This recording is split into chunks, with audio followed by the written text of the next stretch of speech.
I'd rather none. Yeah, I know. Well, good luck with that, right? The shirt you're wearing, I think, is that pure cotton? Actually, no. And you're drinking the water. Yeah, I thought that was bottled water, Dave. Thanks for letting me know it's tap water. I've only had 2 sips. Do you think bottled water is any better? No. It's in plastics. So you mean we're more desperate? Oh, that too, right? Well, yeah, desperate people do desperate things, We have elected right? officials going out looking for these companies to come here. We asked them to, right? Welcome to Small Town Times. Today my guest is Michael Taylor. He was a council candidate, but the topic today is about Industrial Plastics Canada and the news that hit town and the reaction to it, and a town hall meeting that was held last week to look at what they can do about this particular subject. Welcome to Small Town Times, Michael. Thank you for having me here, Dave. Oh, appreciate it. So how did you get involved and why? I guess I stumbled across the Facebook group, and it was a concern for me. I've actually worked in the industry before a long time ago. I worked for an extrusion plant. I'm familiar with PFAS, and I'm familiar with PTFEs. And in the course of reading what was on the comments on that group, someone had suggested a town hall meeting. That group admin was out of town, and I thought I could facilitate that. I am the co-chair of the Concerned Citizens Committee of North Bay. We formed to protest against the closing of NEMIC, and in particular, the removal of 17 persons from the dementia clinic to a place in Sudbury without consultation of the families. And so we've been down this road before. We understand the long haul. We understand the process. We've held town hall meetings, so I offered my support that way. And you have some working knowledge of the plastics industry yourself. What is that? I do. I worked for an extrusion factory down in Toronto. Okay. And what did they do there? Similar stuff? Similar stuff. Well, I mean, I understand that Industrial Plastics Canada will be making molds for other manufacturers, and the extrusion plant that I worked for actually made plastic extruded window frames. Okay. So it was a pretty big setup, yeah. Now, when the news broke with the Narwhal story, even though the local media had covered it a year prior, there was a little bit of confusion what the plant was actually going to be doing. There was concern they were going to be making the Teflon there.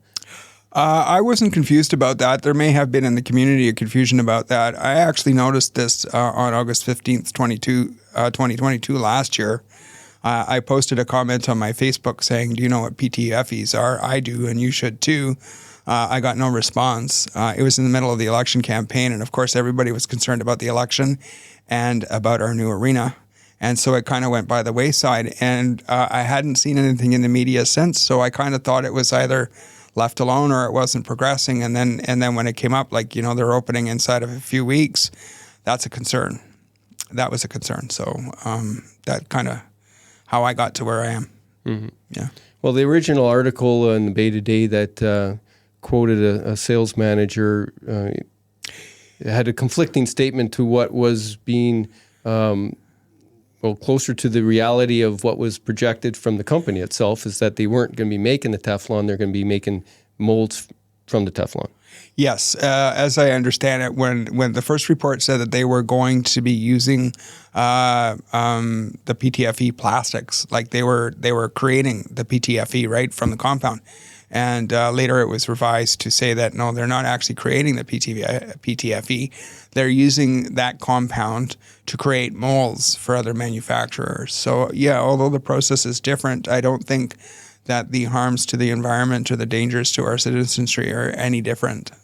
How can it not be more different, or can be different, because there's more restrictions and a little bit more toxicity of making the Teflon than actually using the Teflon, isn't there? Well, no, because once the Teflon is made, I mean, it becomes a plastic, but when it starts to degrade, all those chemicals disseminate into the air and the water. Mm-hmm. So, yeah, you've got a finished product, but that finished product is still dangerous. Yeah, in the long run, for sure. Still non-biodegradable. Yeah. You know?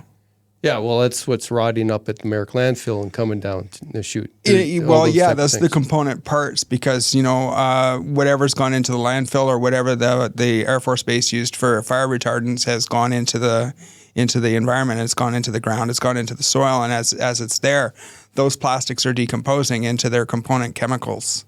So those component chemicals are the problem. So regardless of whether, you're making molds or you're making end products, you're still using a non-biodegradable material. At the meeting, Yes. how many people were there? How did it go? I think there were about 35 or 36 people that attended. It was an excellent meeting. It was very informative. I think a lot of us got a lot out of it. We do have some irons in the fire as to how we might approach this. I haven't had opportunity to touch base yet because I've been pretty busy in the week. So I haven't really had opportunity to sit down and sort of review and scope out like a plan or a flow table or a flow chart about what we can and what we're going to do. We have a lot of people at that meeting offering their services, everything from graphics and design to writing and reporting and investigation. We already have a couple of people that have gone out and done a tremendous amount of work in the investigation part. They've been able to provide agency names and environmental agency names from around the world, so international. This is not just a local thing, Dave. This is an international thing.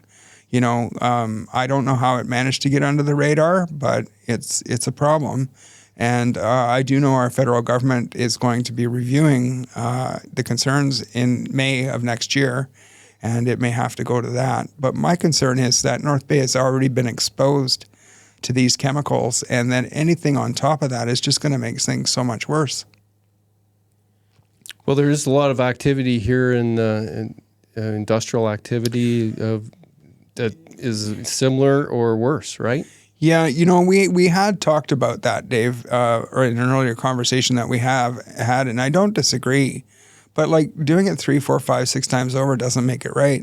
It just increases the potential for problems, And I'm not even sure how many people in North Bay actually know where these facilities are and what these facilities are.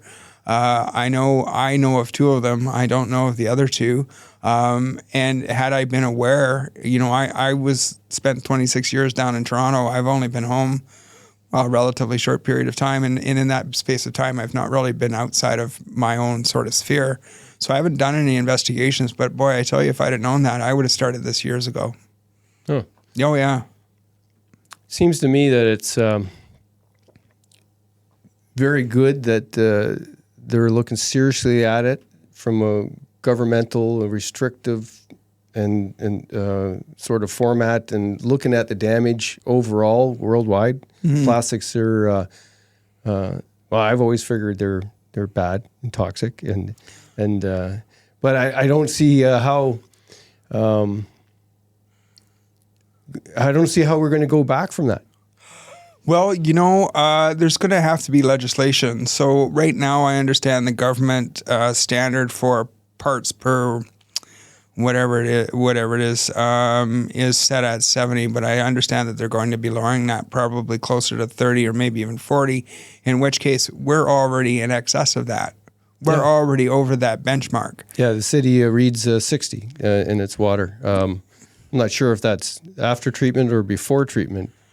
I don't know, Dave. Again, this is a preliminary meeting like we had last week. I was so very happy to have Bernaine Lloyd there because, she really knows much more about this than I do. And she was able to offer us a deeper level of information.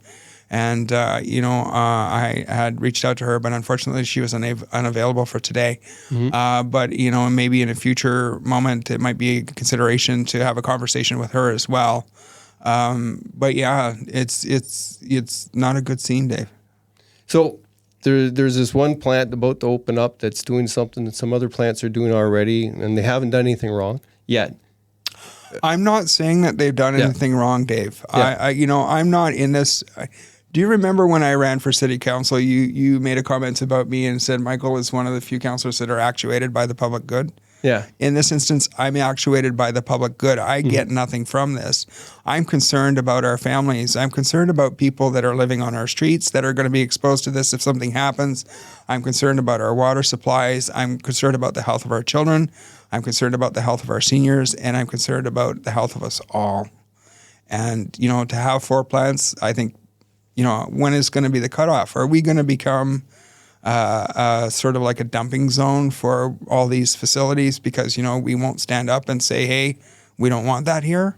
I don't think so. So how dangerous would this plant be in the operation that we know it's going to be doing, right? Like, well, I haven't had a chance to have a look. I have been invited out for a tour, so I am going to go on a tour for next week. And like I said, I'm familiar with the extrusions and I'm familiar with the plastics industry, so I know what I'm looking for. Mm-hmm. And if I see anything that I'm looking for that causes me question, I'll ask the questions. If I don't get the right answers, then I'll escalate my questions to a different source. We've heard over and over and over again from different industries and different businesses that, oh no, it's safe. Oh no, this will work. Oh no, this won't be a problem. And then 6 months, a year, 5 years, 10 years down the road, there's a disaster, and it's significant.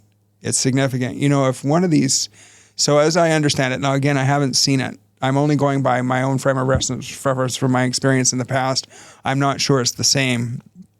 But from what I understand, the compound comes, they said in pellet form, but I think it's more powder form, and it comes in bags. And right now they have a warehouse full of it out on their property. This stuff is being transported into North Bay. I don't know if you saw some time ago, there was a transport truck that exploded on Algonquin Avenue. Yep. Well, if one of those trucks hauling this stuff comes into the city and it explodes on our streets, North Bay is done. Your real estate values are done. Our water's done. Our air is done. Our land is done. We're finished. How do you know that particular scenario would make it so that we're done? Because I know there's a lot worse hazardous stuff that goes through North Bay every day. Yeah. By train, by truck. Okay, I got to tell you, Dave. Excuse the pun, but the train has a better track record for hauling this kind of materials than the trucking industry does. I would imagine that. I do know in the last 10 years there have been 4,380 some odd transport accidents in Northern Ontario alone. Yeah. So the odds are not good. And I'm not trying to be disparaging against this company. My concern is the odds. What are the odds of this happening? And for me, the odds are too high. Even a 10% odd, that's too high. You're talking about people's lives, Dave. Yeah.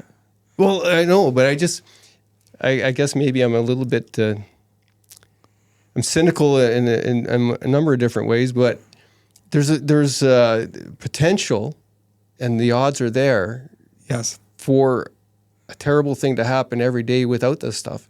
True. Right? Like it's between the trucking of the formaldehyde, right? That True. accident. True. I just don't know where you're going to stop, because I don't think other than protections and figuring out a way to react to it, which we have in emergency plans and all that, because they know what everything's coming through here, and it is a lot of terrible stuff. So you think our emergency services are going to be able to handle a spill like that? These are the emergencies. Oh, sorry, I better not say that, Dave. Well, no, you can say what you want. Like you just not confident that we have enough infrastructure to handle an emergency. That's what you're saying. I don't want to get myself into trouble here, Dave. I want to open a business in this city. I want to work in this city. I live in this city. Yeah. I intend on buying.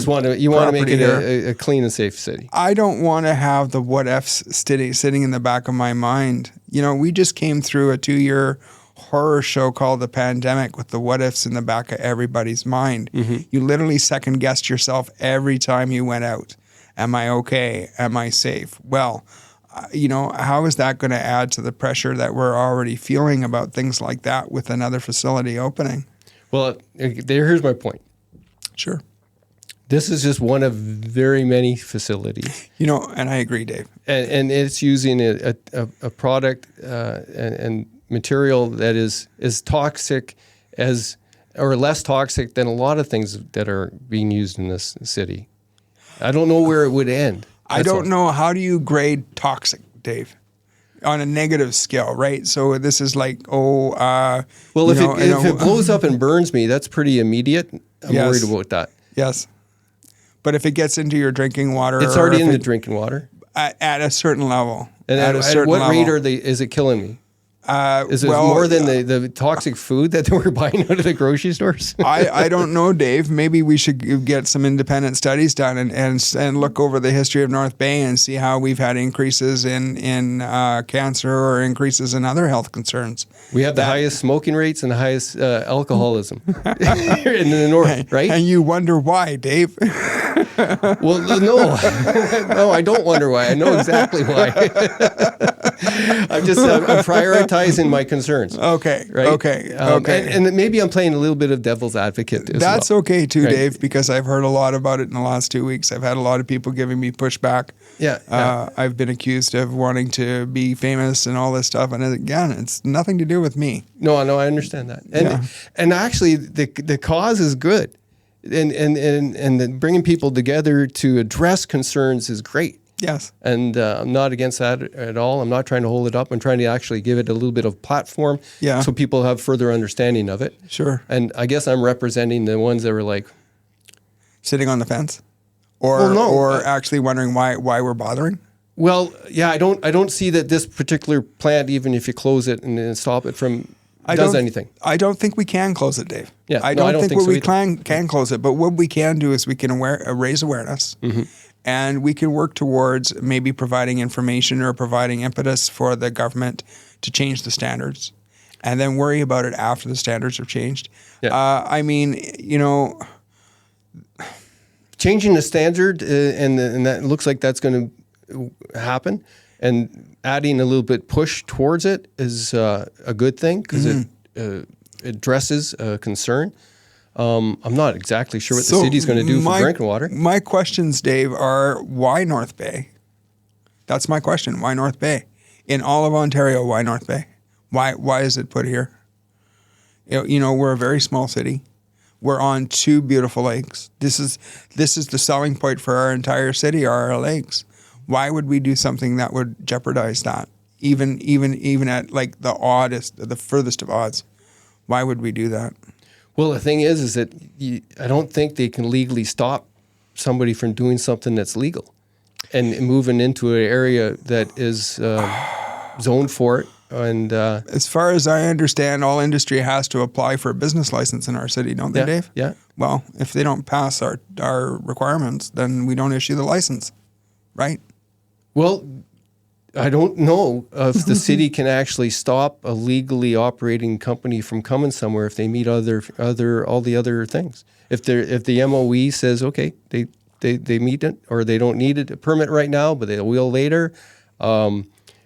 I don't. So you're saying that our city sure. is powerless against determining who can and what someone can do for a business in North Bay? Well, yeah. Actually, what the province is the one that allows the city to be a city, and if the province dictates that every city has to, and they already have, they have to follow the rules of the province. Not that they can't make rules excluding, for example, green energy. Remember when Doug Ford and them changed that, right? So provincially, the city has to follow provincial law. Okay, so they only exist at the behest of the province, right? Now, I would. One of the ideas when I was thinking about your town hall is what I was going to suggest was that the city could require any company coming into North Bay to be transparent about the chemicals and manufacturing process from the get-go, whether or not the province requires an environmental assessment and public notice, right? Yes. So the city could probably do that. Yes, I would imagine they could. Yeah, so that if you're planning on building a company here that was going to eventually need an MOE certificate, yes, the community should know that ahead of time. Yes, before you apply for a permit. Maybe they could do that. Maybe. Well, I think maybe they could, but I think the horse is out of the barn now. Yeah, I know, but you're talking about changing things so that it's better going down the road. I want to see if we can change things so that it's better moving forward. Listen, I have concerns about our provincial government and their deregulation of their environmental protections and things like that. That's a problem for me. That's exploitive, and it's dangerous. I remember when the province was dictating that you couldn't have development around wetlands, and the city was fighting that Yes. You know, yeah, you know. Again, I'm on the side of the wetlands. Like I said, Dave. Provincially significant wetlands. Yes, or how about who defines that? How about the green belts and the moraines and all that's going on in southern Ontario? Yeah. I mean, how much more are we going to allow ourselves to incur on our planet? You know, when we talk about epics and history and the history of our planet. We're in an epoch right now where man is the major contributor to the demise of our planet. That epoch has actually been named after us as human beings. Oh, for sure. So, you know, do we continue on this road or do we start to change our path and look at alternatives? Okay, so devil's advocate again. Absolutely. Or maybe I'm cynical. Yeah. The most likely scenario of combating the global warming is to move into electric, vehicles and not using oil and whatnot, right?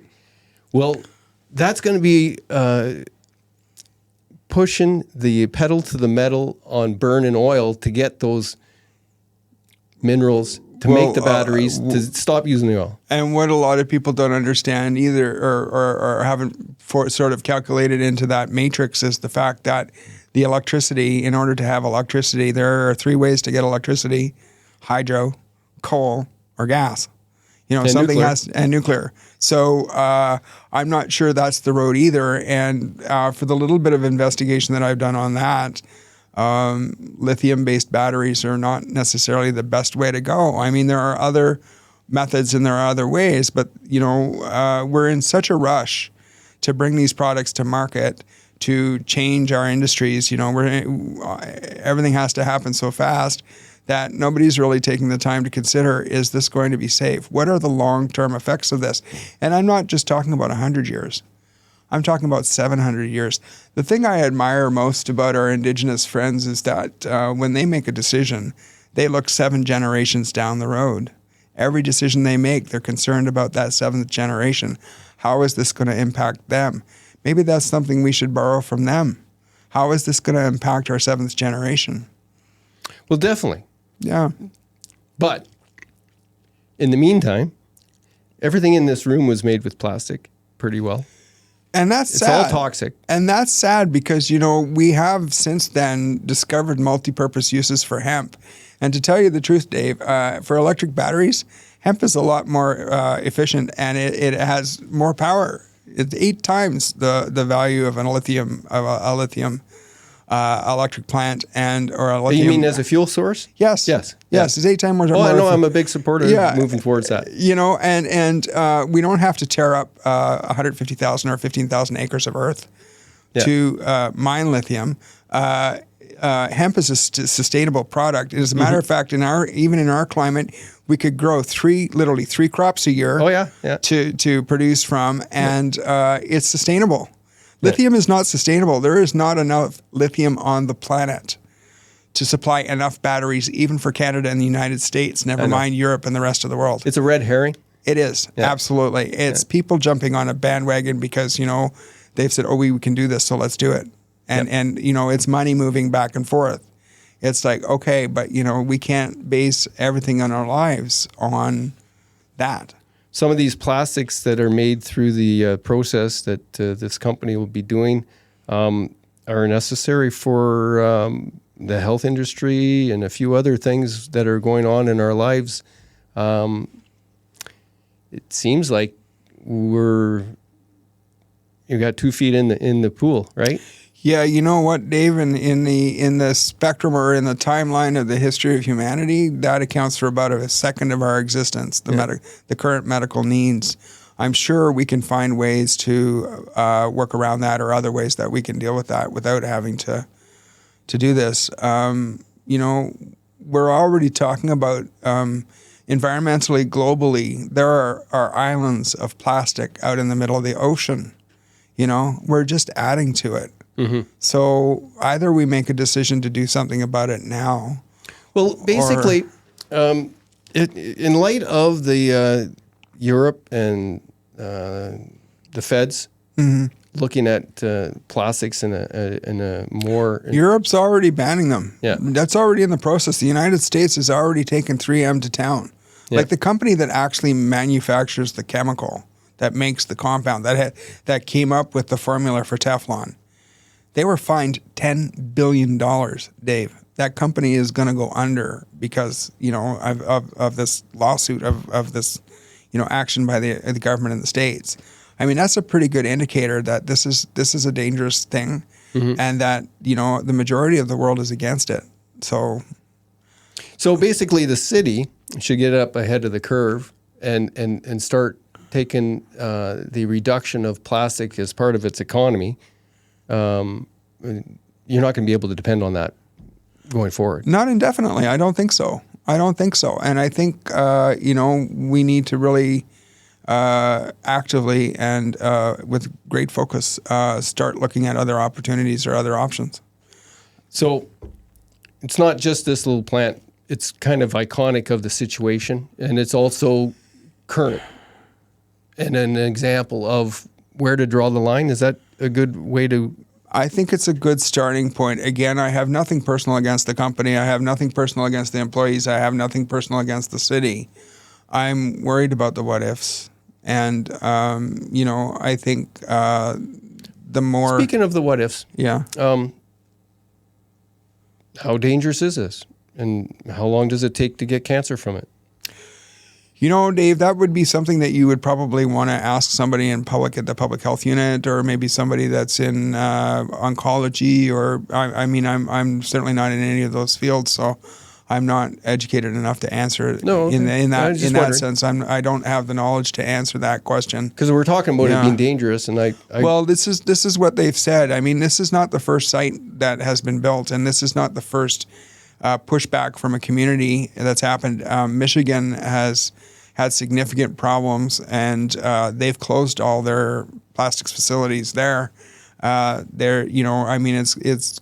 every place that one of these facilities has been located have experienced environmental concerns, and they've experienced... A facility that's doing extrusion or a facility making the Teflon? Because I think there's a difference. Making or using, but I don't see the difference. How do you see the difference? When you take the individual compounds and you put them together and you make this other compound, yeah, there's inherent danger in that because now you're dealing with the base chemicals that make that, right?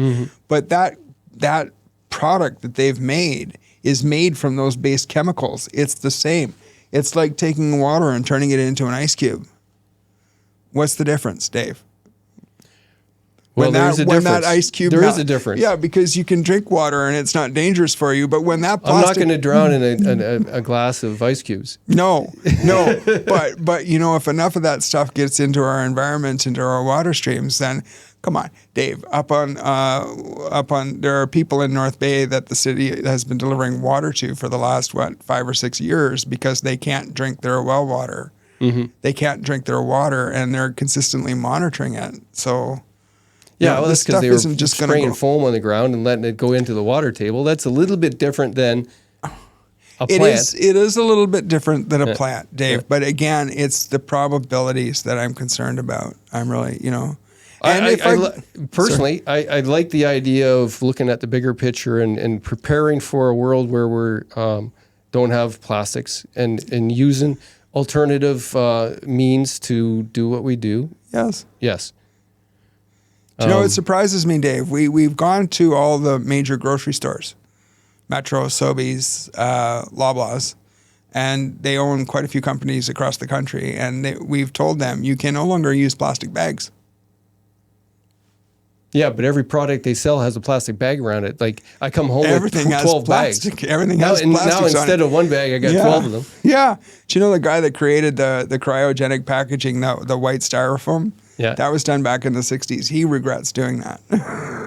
Regrets doing that because it's sitting in our landfills. It's just collecting up on our planet. So, I'm just trying to make our world a little better place. That's all. No, I hear you, and I like it. I didn't like the way I didn't like the way the journalism was done on the story before when people knew that the first story was inaccurate and they didn't do anything to fix it, it was sitting there. I didn't like the sensationalism way the Norwell handled it and the way they left it muddy as far as I'm concerned, just because. Now, did it have the impact that is going to have a positive? Maybe. Yeah, that's good. You know what they do? I support the Norwell. I've donated to them, and I like some of their work. Yeah. This one in particular, I think there's a lot more going on that can in the bigger picture. So yeah, all right. I'm okay with it. I just didn't necessarily like how it all came down. Yeah, it was a little bit strange. I mean, this is something that should have been transparency seems to be a challenge in our city. It's not anything new. This is something that should have probably come up in the community about a year and a half ago or Sure. a year ago. So it would have given us time to ask our questions. Well, it wasn't It would have news. given us time to do our investigations. It was one article in the Bay today. Yeah, I know, but And- there was lots of stories about the foam and the contaminated Yeah. water. Yeah. Like, the Narwhal made it out like nobody knew anything. Well, it was covered. It was in the news. I think there might have been a little bit of shrugging, like, oh yeah, well, here we go. But Yeah, and I'm wondering because what I heard from one of the company spokespersons was that's why they chose North Bay, because we're a generation behind in our thinking. Because we sit there and go, oh well, and that we're an easy score. So that was not what I read from the comment. Okay, what did you read from the comment? Well, I'm going to take their explanation coming from a guy that didn't know, English as his first language. That what he was meaning to say was there was more opportunity for workers that had better work ethic. That's what he. That's how he out of our explained it. entire country, North Bay has a city of 52,000 people has a higher work ethic than our entire country. Well, I'm there's not sure. higher unemployment, and there's. Oh, so you mean we're more desperate? Oh, that too, right? Well, yeah, we desperate people do desperate We things, have elected right? officials going out looking for these companies to come here. We asked them to, right? Right? We asked them to. As a province, that's what they're. I'm not saying it's right. But this is what we asked them to come here, and we offered them grants and funding to do this because we need jobs. We elect our politicians to represent us. Unfortunately, at this time, we don't have any processes for necessarily censuring our or politicians or our public representatives for when they mess up. Yeah, But, just ballot box stuff, and we know the democratic system we're using is flawed. as well.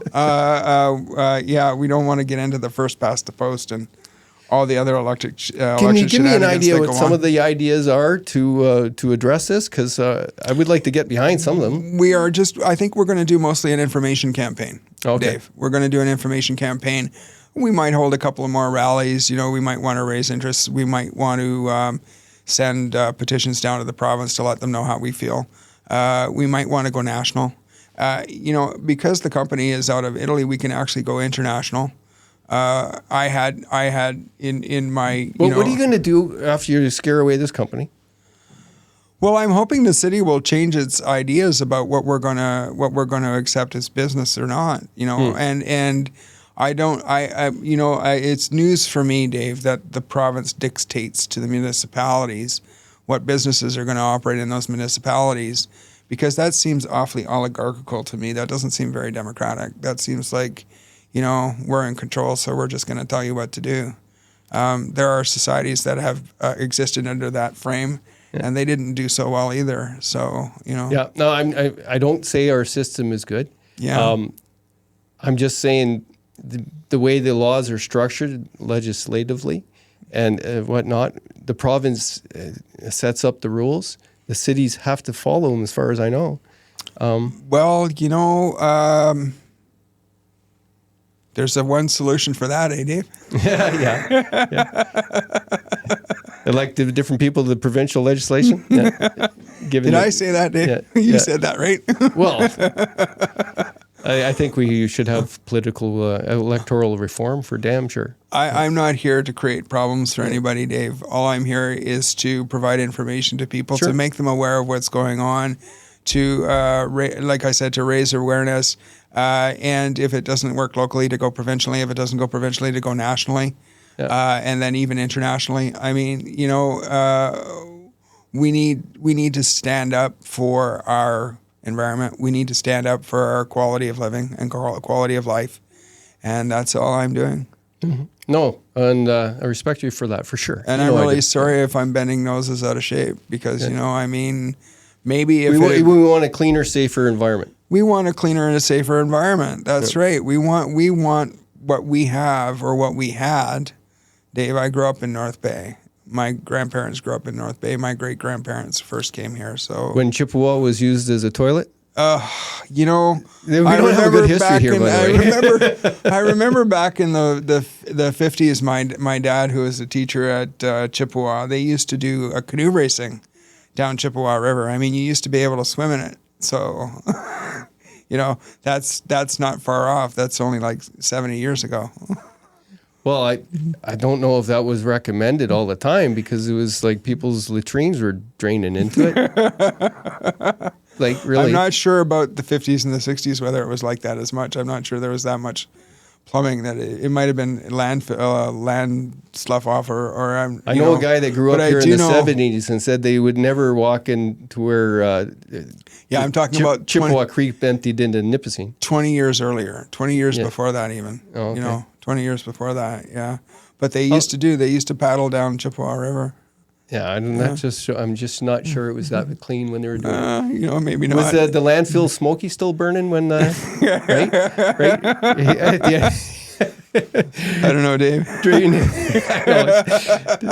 But hey, you know, when I was a kid, we didn't worry too much about that kind of stuff happening in our city. I know we were too busy with the parents smoking with the windows rolled up in the car. Like, you know, exactly. Yeah. I'm not sure how.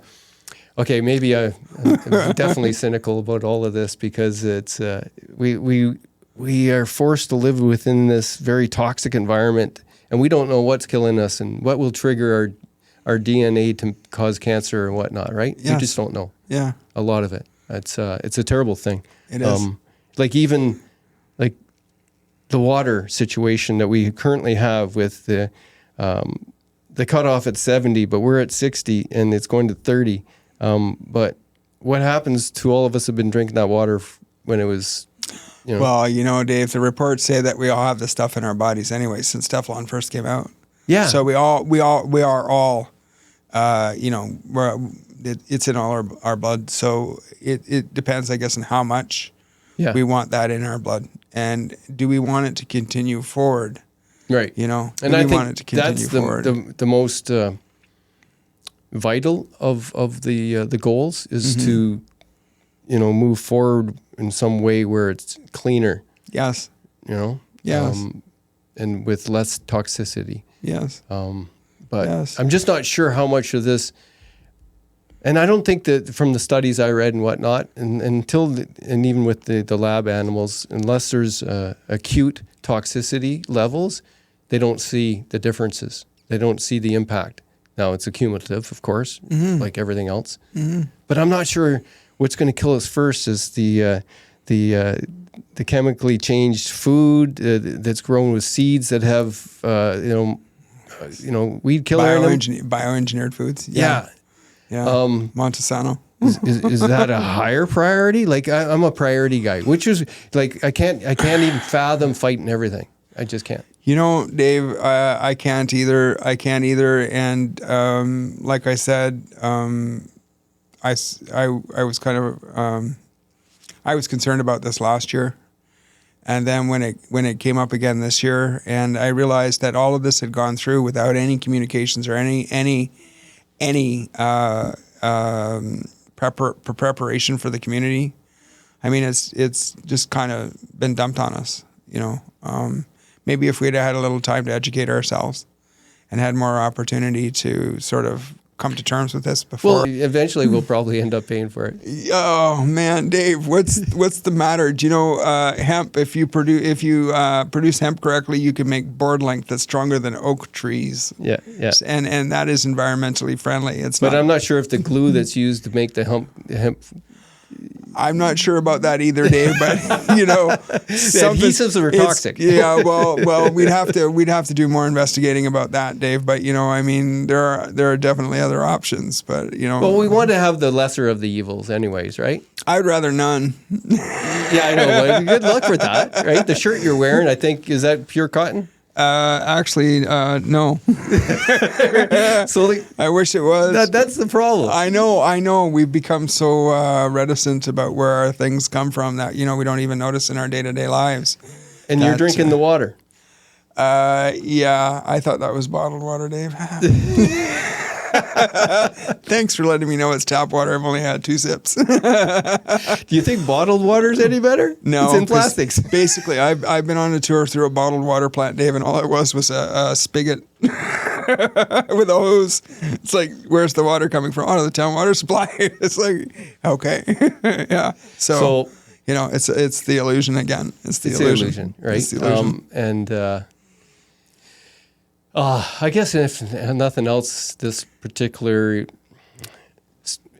story, this flashpoint, as sometimes they're called, is a flashpoint that might, if the group doesn't continue its efforts, will be forgotten. That people were concerned, right? I don't doubt that even if we are successful, that it'll be forgotten, Dave. Yeah, but for some of us, it's important. We have to at least make the attempt. Yeah. We have to at least make the attempt. That's honorable. That's honorable. That's my conscience at work, right? Mm-hmm. I like I said, it's those ethical standards. I'm going into a career path where ethics are very important. Our standards of practice and our ethics, and I look at things and I go, yeah, things can be done, but is it right to do those things? Mm-hmm. That's my concern. Just because something can be done, does it mean it should be? Mm-hmm. Yeah. So maybe I'm a little altruistic or, pie in the sky? Pie in the sky and off on a different tangent. But I was a dreamer once. Yeah, well, the world is created by dreamers, Dave. Yeah. There were enough people in this community that raised concern. Mm-hmm. And I felt I was in a position, I don't want to use the words manage their expectations, but to prepare them for the inevitable, that, this isn't going to change. And that it's going to be a long haul. Yeah. And that eventually there might be some light at the end of the tunnel where we realize that we're slowly destroying our planet. And that someday, humanity will no longer exist. I don't doubt that, unless we make a change. Where do we start? Well, this is a small start. I apologize to the folks at IPC if it's caused them grief, but, I'm concerned. Yeah. Well, I'm sure IPC will figure it out whether they want to be here and if it's going to be successful and whether or not it. Like I said, I'm going to meet Craig at the facility next Tuesday, and he seems a pretty amicable fellow. So I'm sure we'll have a good discussion. And I may come out of there with a different impression. I doubt it, because again, it's not something I'd like to see in my city, but it may help in adjusting expectations. And then it's up to our federal government to make policy changes.